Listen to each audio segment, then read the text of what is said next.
bonjour à tous, on se retrouve pour ce quatrième match de la journée, de ce samedi des journées du final. Un match de classement féminin qui verra s'affronter en duel en gris l'équipe de Bienne et en noir l'équipe d'Estavayer.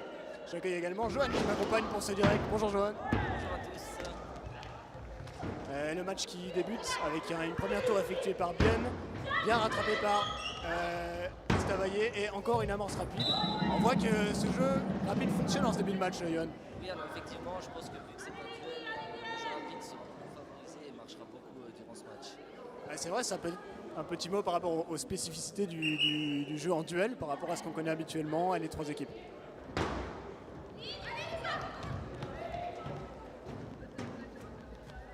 Merci pour cette analyse, Johan.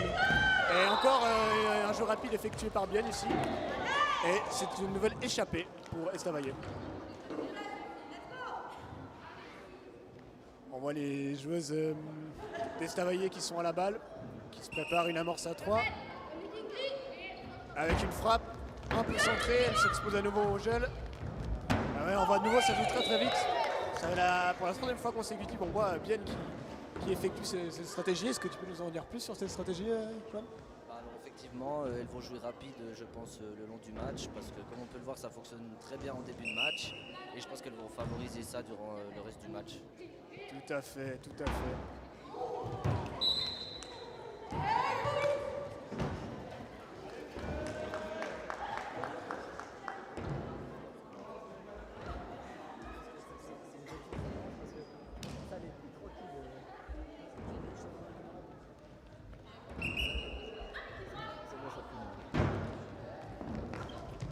Avec une frappe un petit peu enlevée de la part de Bienne, on reste à 3-1. 3-1 pour l'avantage de Bienne dans ce match. On va avoir une amorce à 3, malheureusement pas très bien effectuée par les joueuses d'Estavayer. Ah ouais, on voit encore une fois la défense d'Estavayer qui est prise de vitesse en ce début de match. On avait une petite variante à la stratégie de tout à l'heure. Les joueuses de Bienne ont effectué une passe en direction du centre du terrain pour prendre de vitesse l'équipe d'Estavayer, ce qui a très bien fonctionné.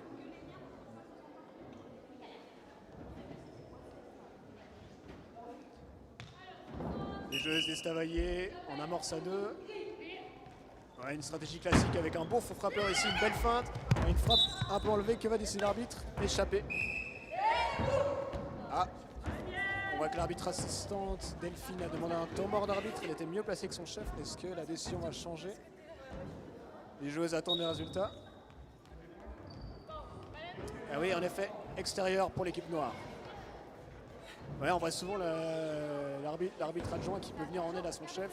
Souvent, on sait que l'arbitre adjoint est placé plus proche du ballon et certaines fautes comme les extérieurs est mieux placé pour les. Ouais, encore une frappe qui part en direction du centre et directement bien, qui frappe, qui joue très très vite et qui frappe fort. Magnifique. Ah, malheureusement, une des joueuses d'Estavayer qui se trouvait en dehors du terrain au moment où elle touchait le ballon.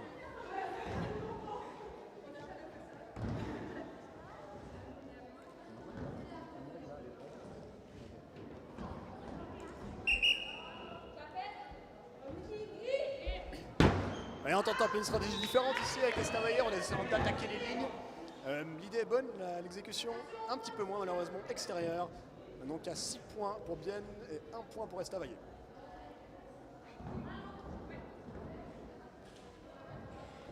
Et à nouveau une amorce à 3.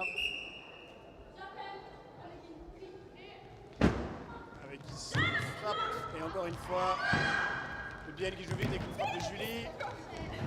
Et à nouveau l'équipe d'Estavayer qui est prise de vitesse. Ouais, on peut peut-être noter que ce match se déroule en duel, donc à 2 équipes, contrairement à ce qu'on connaît habituellement au Kinball, où c'est habituellement 3 équipes qui s'affrontent. Et la grande différence qu'on remarque vraiment très bien dans ce début de match, c'est qu'on doit absolument jouer très rapidement, parce que sinon on est constamment pris de vitesse par l'adversaire. Et Bienne pour l'instant exploite extrêmement bien cet avantage. Et on voit encore une fois. Ouais, en effet, je pense que c'est un bon call de la part de Marc-André Morin, cette balle descend en partait, en effet en direction du sol. Donc voilà, 2e point pour Estavayer dans cette période. C'est aussi la première période, c'est normal. Les équipes sont en rodage.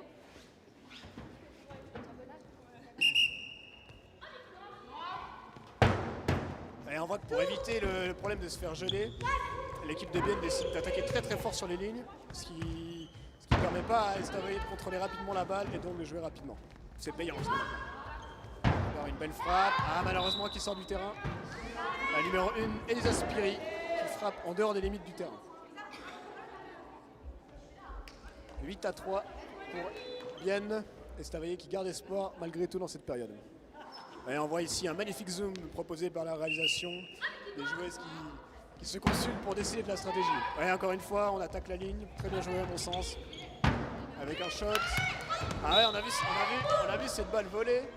C'est vraiment des balles très difficiles à gérer pour les défenseurs, parce qu'on ne sait pas si on va se retourner, si on va faire une glissade. Donc très bien joué de la part d'Estavayer, qui retrouve du poil de la bête dans cette première manche pour marquer son 4e point. Et une frappe lobée de la part de la numéro 10, Julie Courte, qui est bien réceptionnée par Nadège d'Estavayer. Et avec une amorce à 3 ici, avec une frappe de la numéro 3. Alors une faute d'appellation qui a été sifflée par l'arbitre assistante Delphine Deria. Elle n'a sûrement pas entendu l'appellation. On va voir ce qui en ressortira du temps mort. Ouais, reprise de jeu. Certainement que l'arbitre en chef estime que l'appellation était valable. Et on préfère donc ne pas compter de points et redonner le contrôle du ballon aux Grises. Ouais, très belle frappe. On sait que Julie a la spécificité d'être une joueuse gauchère. Ça veut dire que contrairement aux autres joueurs du championnat, sa bonne frappe est du bras gauche. Et on sait que c'est perturbant parfois pour les défenses adverses. Et voilà, on a atteint le score critique. Donc dans ce cas de figure, vu qu'on joue seulement à 2 équipes, aucune équipe ne sort, mais c'est simplement l'équipe d'Estavayer qui va prendre possession du ballon au centre du terrain après la fin du temps mort général. Et on voit l'équipe de Bienne qui discute au caucus, qui met au point la stratégie. Pour l'instant, tout roule pour elle. 9-4 leur avantage. Les Noirs qui se sont un peu oubliés au moment de prendre le contrôle du ballon. C'est maintenant réparé. Allez, on voit encore une amorce à 3. Avec une belle frappe ici. Bien négociée par la numéro 5 de Bienne. Et là, magnifique frappe. On a vu qu'elle a juste levé les yeux avant de frapper et a trouvé un angle entre 2 défenseuses de l'équipe d'Estavayer. 10-4, Bienne a 1 point d'enlever cette première période.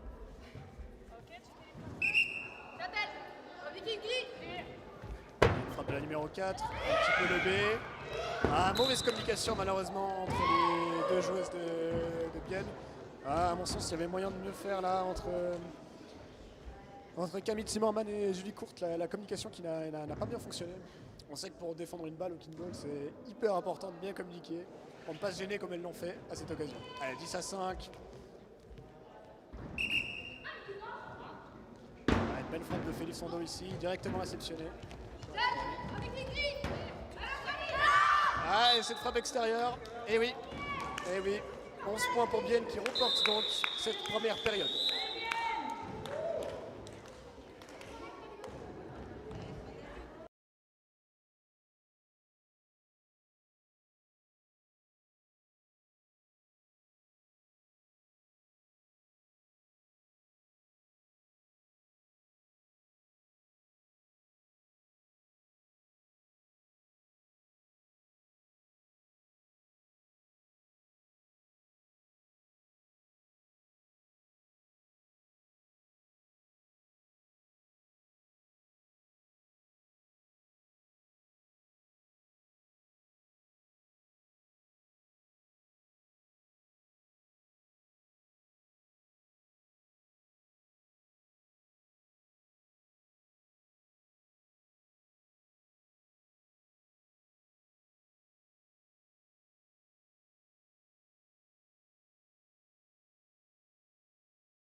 Et début de cette deuxième période, on rappelle que c'est Bienne qui a remporté la première période.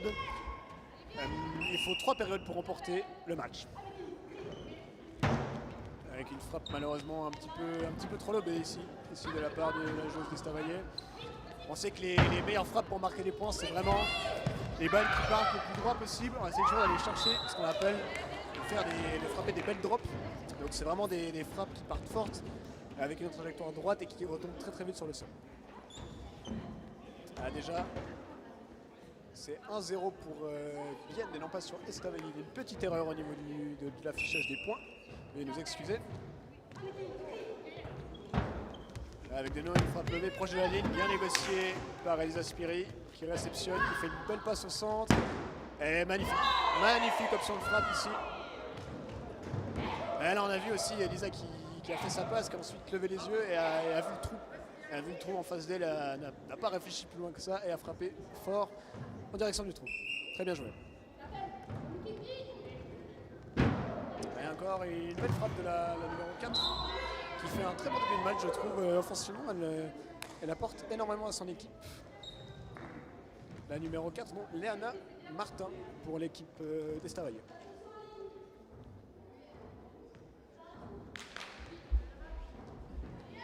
Voilà les points qui ont été corrigés, c'en est fait 2-1 pour Bienne.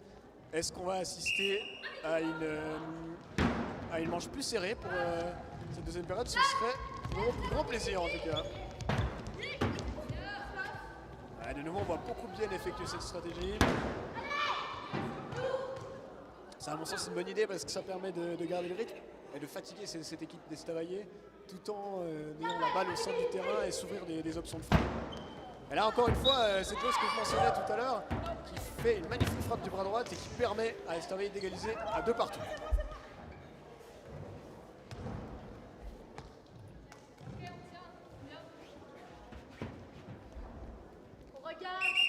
Les joueuses de Bienne à l'engagement avec une frappe de Camille Zimmermann, bien négociée par la numéro 5 de Zoé Nadej qui frappe dans la foulée.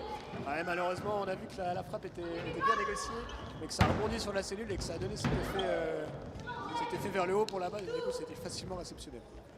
Et dans la foulée, une belle réception d'Estavayer qui ont bien négocié le bord de ligne. Ah, malheureusement, la joueuse de Bienne. La numéro 6, Célina Kretz, qui a réceptionné le ballon mais qui avait les 2 pieds en dehors du terrain. A noter que cette équipe de Bienne comprend dans son effectif aujourd'hui 2 joueuses qui nous proviennent du club suisse allemand de Cairns et qui peuvent ainsi évoluer dans le championnat féminin avec cette équipe de Bienne. On s'en réjouit évidemment. Ouais, là encore une belle frappe de la gauche qui trouve un trou. Ouais, 3 partout dans cette deuxième période. Les débats sont nettement plus serrés que tout à l'heure dans la première manche. On sent que Estavayer a su prendre ses marques et propose maintenant un jeu beaucoup plus varié et beaucoup plus efficace, surtout que la première manche. Bienne qui décide de temporiser en ramenant le ballon au centre. Une belle frappe qui vole malheureusement. Ouais, je ne vois pas manipulée, elle est extérieure. Elle est extérieure en effet. Et on a vu là une frappe qui est partie avec une belle puissance. Malheureusement, elle n'était pas très bien maîtrisée par Elsa Spiri et elle est donc sortie des limites du terrain. 4-3, Estavayer qui prend l'avantage dans cette deuxième période.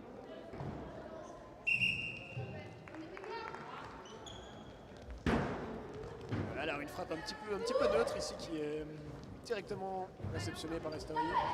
C'est dommage, on aurait pu à mon sens mieux négocier la réception avec Estavayer et directement partir en gel et donc surprendre l'offense de Bienne. Là, pour décider les arbitres, ouais, échappé. Échappé du bras. Je trouve quand même l'équipe de Bienne nettement moins en maîtrise dans cette deuxième période. On avait eu beaucoup de balles frappées qui étaient flottantes. Et là, ce coup-ci, ça paye, c'est une échappée, mais ça peut aussi très facilement sortir des limites du terrain et causer des pertes de points. Et là, un lob, magnifique lob tapé par l'équipe d'Estavayer. On a vu la joueuse de Bienne, Camille Zimmermann, qui malheureusement a sauté pour réceptionner le ballon, alors qu'on conseille toujours de se retourner et d'aller glisser le ballon au lieu de sauter. Encore une amorce à 3 avec Elisa Spiri et son ballon. Grosse frappe du gauche de Julie. Et Là, ouais, belle réception, encore une fois, de la part d'Estavayer. Malheureusement, derrière, la frappe est pas très bien négociée. Elles sont à nouveau prises de vitesse.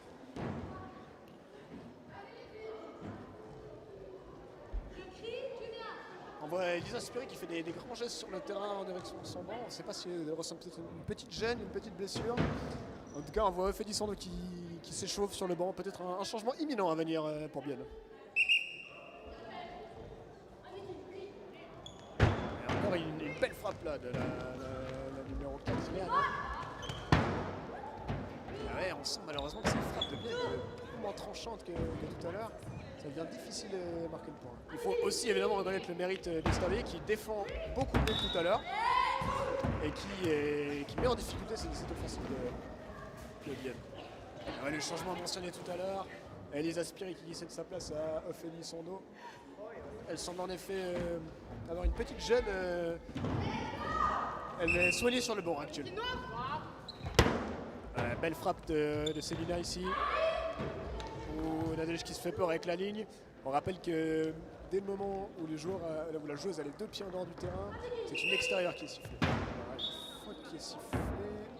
Faute de temps. Faute de temps sifflée ici par Delphine derrière l'arbitre de la rencontre. Peut-être on peut rappeler qu'il y a faute de temps lorsque l'équipe met plus de 10 secondes à frapper la balle dès le moment où il y a eu un premier contact. Donc là on a vu la situation où la balle a été réceptionnée de manière un petit peu difficile. Je vous ai d'Estavayer, donc le temps file, et le temps qu'elle revienne au centre pour faire une stratégie, les 10 secondes s'étaient écoulées, et la faute a donc été sifflée. Mais magnifique amorce à 3 de la part d'Estavayer qui rattrape cette erreur. Et ouais, 6 à 7, enfin 7 à 6 plus exactement en faveur d'Estavayer. On voit que c'est beaucoup plus serré que la manche initiale. Avec une amorce à 3, frappe de Feilson sur la ligne, bien négociée. Ouais, on voit aussi l'équipe d'Estavayer qui fait cette stratégie de passe au centre du terrain. Elle a encore, à mon sens, malheureusement une erreur de communication entre les deux joueuses de Bienne. On a vu que les deux étaient en capacité de rattraper le ballon, mais la communication n'a pas suivi. Et malheureusement, ça a résulté par une échappée. À 8 à 6, ça commence à être un avantage intéressant pour Estavayer dans cette deuxième manche.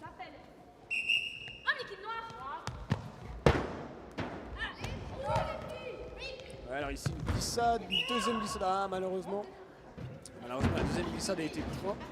On a vu que Nadège s'est retrouvé en dehors du terrain et donc ça fait siffler une extérieure. Ouais, dommage, la première glissade était très bien négociée. Si ce ballon avait pu être contrôlé du premier coup, on aurait assisté à un rattrapage facile. Voilà, c'est un petit cadeau offert par Estavayer avec un gel qui suit derrière. Et ouais, le résultat est sans appel. Ouais, on a vu directement les joueuses d'Estavayer se faire punir pour cette balle un peu molle. Une frappe pas très tranchante qui est très facilement réceptionnée par l'équipe adverse. Et directement, ça a été sanctionné dans le gel et échappé.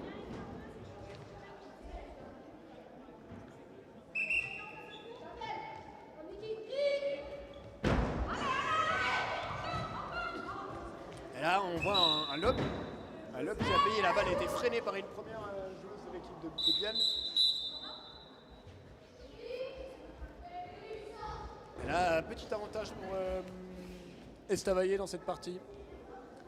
Mais là, on voit que c'est Bienne qui va pouvoir bénéficier de la balle au centre. On sait que c'est un énorme avantage d'avoir cette balle au centre parce que ça permet de faire une belle stratégie de l'arrêter en ayant toutes les options de frappe qui sont ouvertes. Et on voit ici la coach Camille Spiri qui donne ses instructions. On ne sait pas dans quelle langue elles communiquent, si c'est en français ou en allemand, mais elles ont l'air de se comprendre, c'est l'essentiel.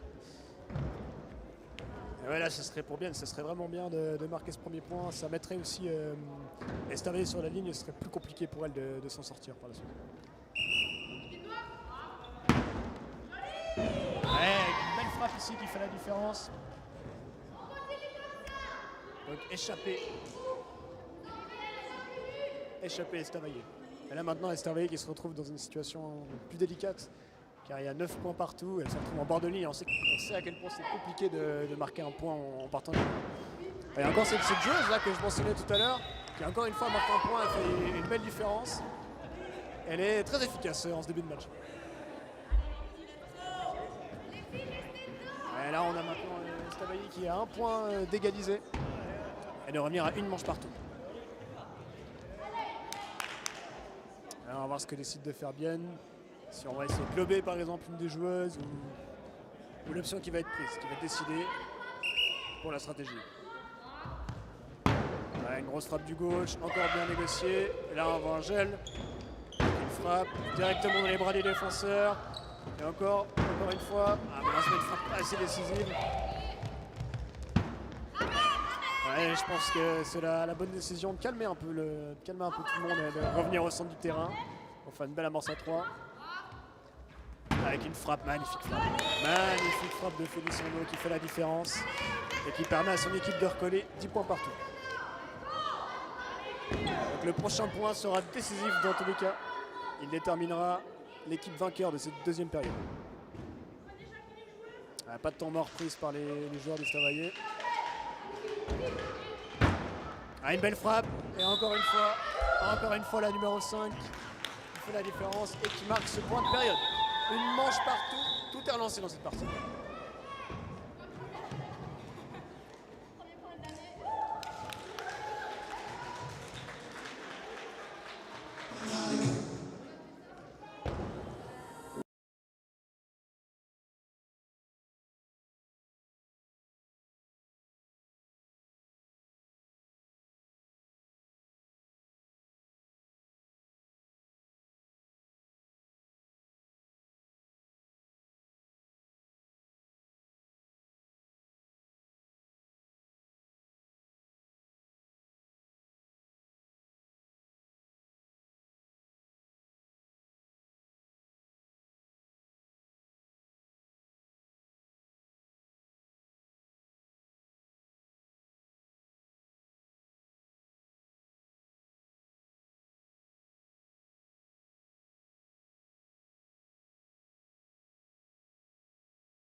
Et on est de retour en direct avec Bien qui a pris un meilleur départ dans cette troisième période en menant 2-0 et bientôt 3-0 avec cette belle amorce à 3 effectuée ici depuis le centre du terrain.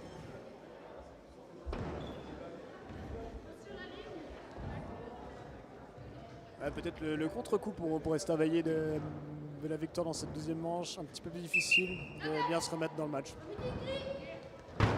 C'est une fin bien anticipée par les deux joueuses viennoises. Ouais, maintenant on a identifié du côté de Bien que c'était la numéro 5 qui était capable de faire des différences offensivement. Et forcément on va maintenant anticiper pour essayer de contrer son bon jeu offensif. Alors qu'Elsa Spiri, qu'on avait vu quitter le terrain tout à l'heure, est de retour. Je pense qu'elle va faire du bien à son équipe dans cette troisième période. Et 4-0 pour Bienne qui prend un très bon départ dans cette manche.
Et on reprend le commentaire avec 7-1 pour Bienne dans cette troisième période. Elles viennent d'encaisser leur premier point après un 7-0. Elle a encore une belle frappe qui est bien réceptionnée malgré tout par Estavayer. Ouh là là là là là. Je sais pas exactement ce qu'elle a essayé de tenter, mais ça n'a pas bien fonctionné dans tous les cas. Avec une frappe au centre, oh là là. Une belle opportunité de gel donnée ici. Ouais, malheureusement la frappe mal négociée. On a vu la joueuse d'Estavayer arriver en glissant à la balle. Oh.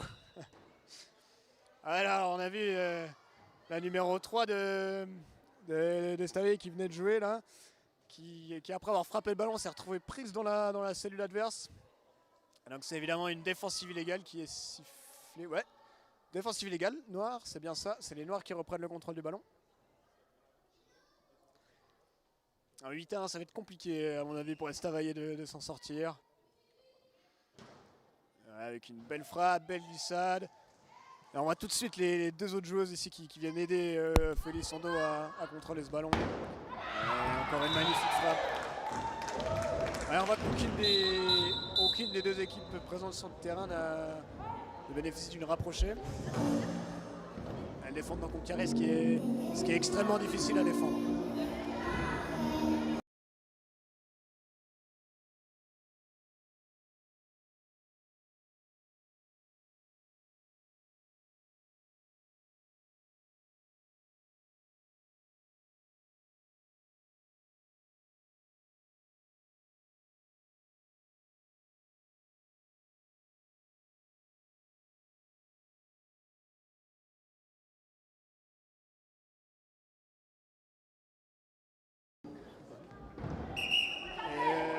Ici d'Estavayer avec une amorce à 3, bien réceptionnée par la numéro 34, Livia, qui est une des joueuses originaires du club de Cairns. Ouais, une frappe malheureusement pas assez tranchante à mon avis pour faire la différence et marquer le point. À nouveau une amorce à 3. Encore cette numéro 4 ici qui fait une espèce de frappe désaxée. Pas très contrôlé tout ça. Ouais, beau gel. La balle qui est bien réceptionnée. Nadège sous le ballon. Avec une frappe de bout. La balle qui va sortir. Et c'est extérieur. Ouais, malheureusement, il y a une erreur directe pour Estavayer qui décidément ne s'en sort pas dans cette manche. 10-1. Viennent à 1 point de remporter cette troisième période et de prendre l'avantage.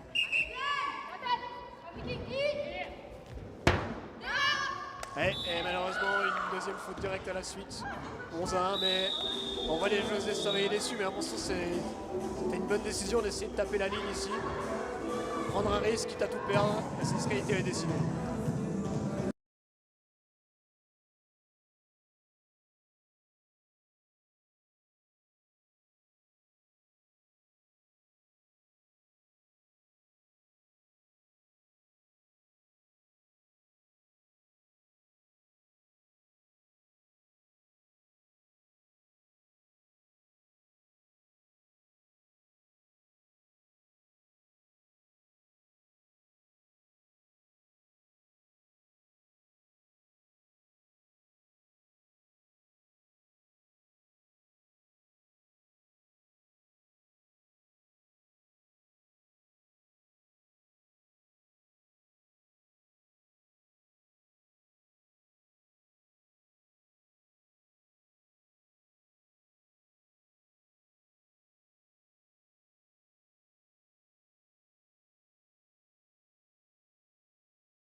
Et début de cette quatrième période qui pourrait voir Bienne l'emporter dans ce match de classement. On rappelle qu'il mène 2 manches à 1 face à Estavayer. Et on change un peu, on fait une amorce à 2 avec 2 potentiels frappeurs et un faux frappeur. C'est un petit peu téléphoné malheureusement cette frappe. Avec une belle amorce à 3 et encore une frappe de Julie Comte, magnifique gauche. Qui est vraiment, on l'a vu, la trajectoire de cette balle tombante, très difficile à négocier pour les défenseurs de l'équipe adverse. 1-0 pour Bienne, qui vire en tête dans cette quatrième période.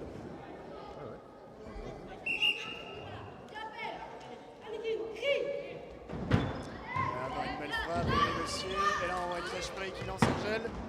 Ouais, malheureusement elle aurait mieux fait de frapper en face d'elle. Il y avait un joli trou qui s'était ouvert, mais elle a pris une autre option.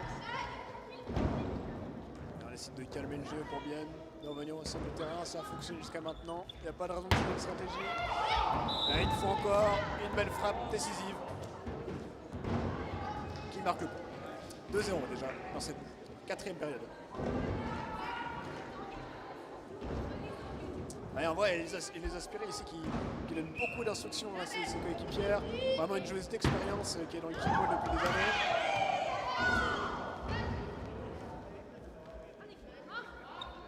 On a vu là un beau changement de bras de la part d'Ophélie Sonneau. Elle a d'abord feinté de frapper avec son bras gauche.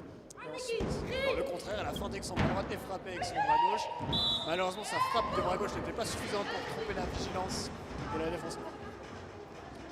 Et Estavayer qui revient dans cette manche en marquant le point du 2-1.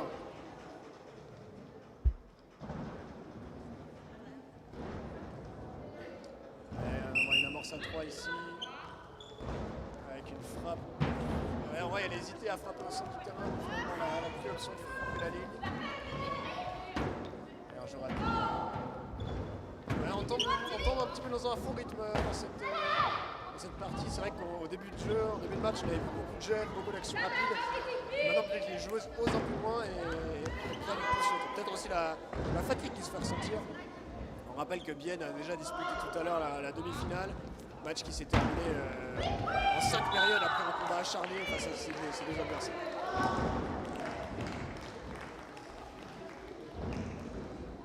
Et là, échappé à Estavayer.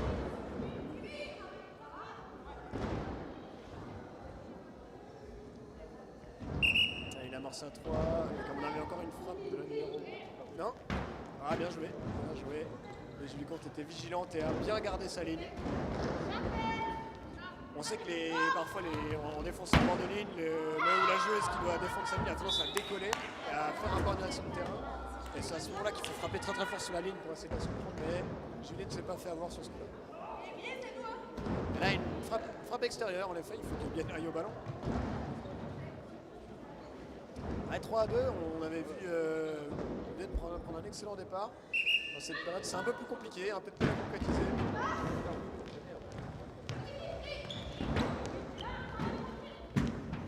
Passe direct. Belle frappe. Magnifique frappe qui fait la différence. 4-2.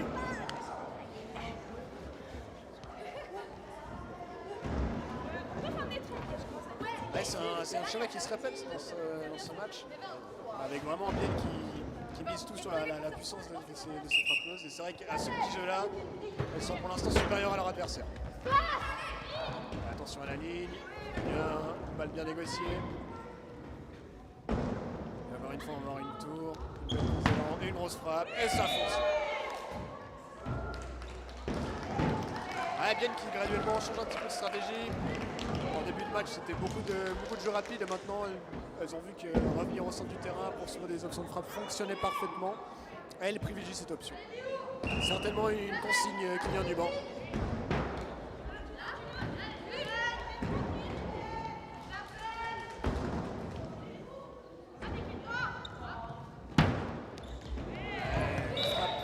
Il vient mourir sur la ligne. Magnifique. 6-2. Bienne qui a 5 points de remporter.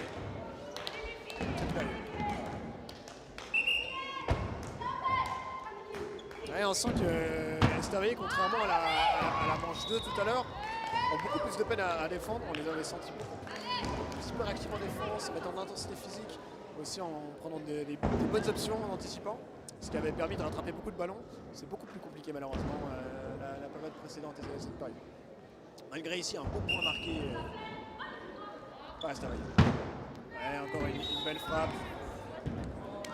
Et on voit toutes ces joueuses d'Estavayer qui sont un petit peu statiques, les pieds dans le béton comme on dit.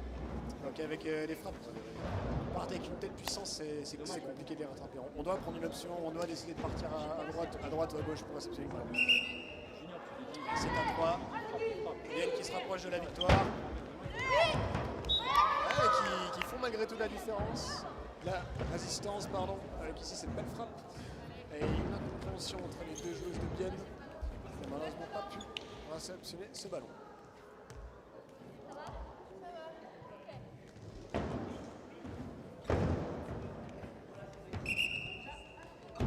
Une belle amorce à 3. Un petit peu centré, réception difficile de Estavayer qui décide malgré tout de jouer vite. Ouais, c'est dommage là, la numéro 4 qui a décidé de ne pas frapper, alors qu'il n'y avait aucune joueuse de Bienne en face d'elle. Si elle avait pris l'option de faire une petite frappe à deux bras, d'aller taper le coin, ça aurait été nettement plus pertinent. Ouais, encore une frappe. Ouais, on voit vraiment les Aspiri associés à Julie Courte sur ce terrain qui font des ravages offensivement avec ces belles frappes qui sont vraiment difficiles à défendre. Ouais, les Noirs qui prennent un temps mort. On rappelle qu'en plus des temps morts généraux qui sont sifflés à la fin de chaque période, chaque équipe a le droit à 3 temps morts qu'elles peuvent prendre quand elles le désirent au long du match. C'est le premier temps mort, sauf erreur de ma part, qui est pris lors de cette partie. Et c'est Estavayer qui en bénéficie. Ouais, c'est peut-être l'occasion de faire quelques ajustements tactiques. On voit qu'il fait très chaud aujourd'hui à Grosson. L'occasion de s'hydrater. Enfin, de retrouver toute la fraîcheur physique pour le combat qui va suivre dans ces prochains points.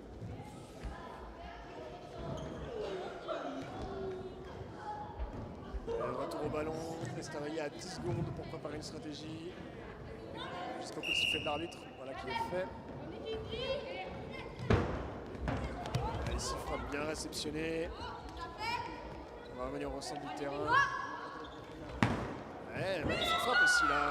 On n'a pas vu beaucoup cette période des frappes à deux bras.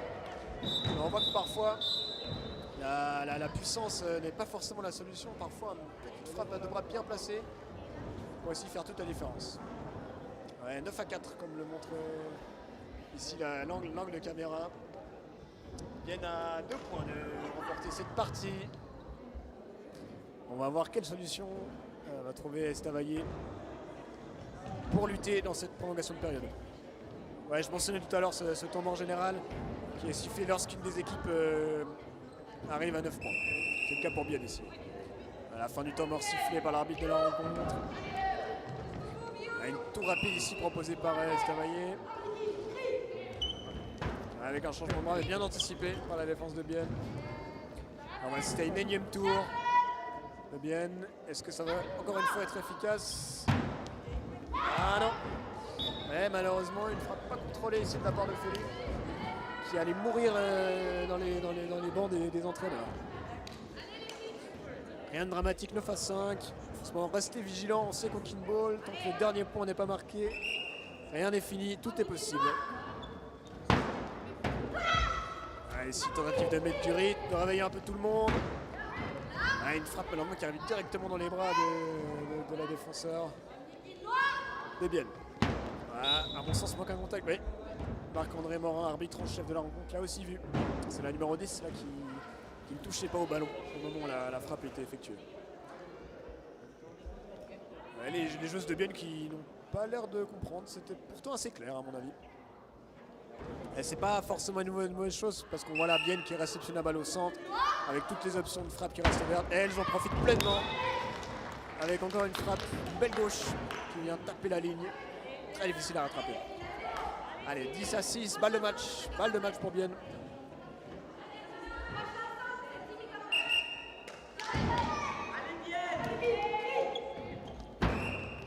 Ah, malheureusement, ce match qui se termine sur une faute d'appellation de la part d'Estavayer. Et c'est donc Bienne qui remporte ce match de déplacement. Donc Bienne qui finit, sauf erreur de ma part, 6e du championnat et Estavayer 7e. Et nous qui dit pas dans quelques minutes le début de la demi-finale homme qui s'annonce extrêmement serrée et indécise. Cette rencontre verra s'affronter l'équipe de Culrefin, l'équipe de Val-de-Rue, l'équipe de Gibloux et le gagnant de cette rencontre rejoindra l'équipe d'Yverdon et l'équipe du Loc en finale homme demain à 15h. Restez avec nous et merci.